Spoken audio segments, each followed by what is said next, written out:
And not last, but certainly not least, we have Thom Sparling. Thom Sparling is a lifelong Winnipeg resident who has enjoyed a 30-year career in the Canadian music and arts sector. Originally in the music industry managing artists, running his own critically acclaimed indie label, and as an active founder of the West End Cultural Centre.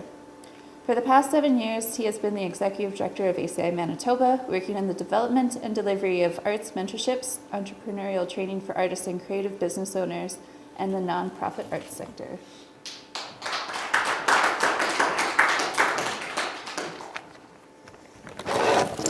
Okay, well, I'm getting this set up. Thank you all very much for coming and participating. This has been great.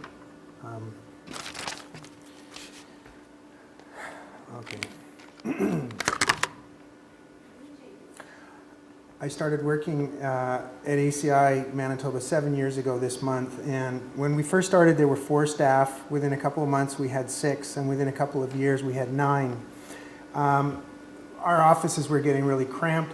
We were having a problem. We wanted to get a space that had a classroom attached to it, and I started to get out there and start to look for things. And I started to explore opportunities and ideas, and I started researching and looking at different places, and I got really excited about the idea of having a space that was more than an office and a classroom, and that we could work in proximity with creative people. And it could be like tonight where I'm hearing all this great ideas and this great energy. And I had never heard of co-working, which was kind of ironic because at the West End Cultural Centre, when I was there in the 80s, we had 4 different organizations working in the basement of the West End.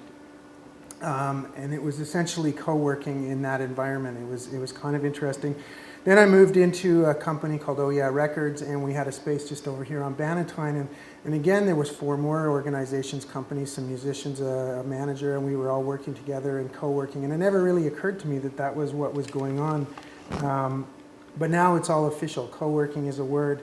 And it's a movement, I guess, more than anything. It's moving across the country or the world, and it's an idea that independent professionals and those with workplace flexibility work better together than they do alone. And co-working spaces are about building community and sustainability. Participants agree to uphold common values and interact and share with each other. And it's about creating better places to work and really, at the end of the day, a better way to work. Co-working in North America has grown by more than 400% in the past 2 years, and it took a while to happen in Winnipeg, but I think we're seeing that same growth. We now have a number of them. Megan's got a place over at 70 Arthur. There's another place over there Frame has set up. Ramp Up Manitoba has them. And so it's quite interesting that we're starting to see a community happen. The first place that I found out about co-working was by accident, a place called Centre for Social Innovation in Toronto.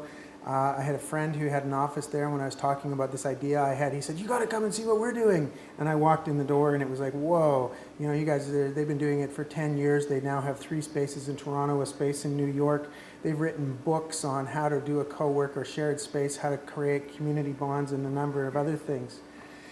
They're open to anybody who has a mandate to change the world. About 25% of their tenants are arts and culture, but they also have green tech, social innovators, urban developers, youth workers, et cetera, et cetera. They do all kinds of cool events.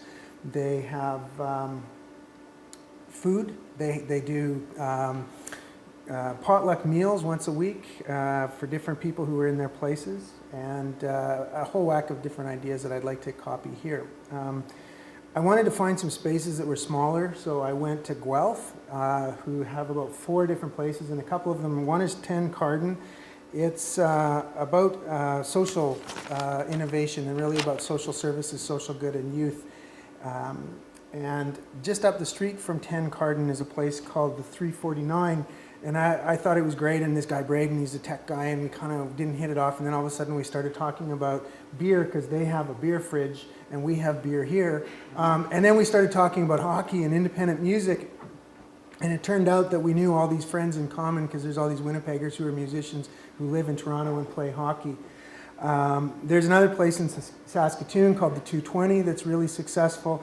I found places in Vancouver, Montreal, Halifax. They're all over the place, and it's really this incredible community that's growing up across the country and the world. And what we're doing here at 245 McDermot is really about the physical manifestation of some of our programs where we work really diligently to mix disciplines. So we have different disciplines in our different programs. Our mentors are in different disciplines across everywhere, and we try to bring people together and get them to collaborate, share, talk about peer learning and lifelong learning.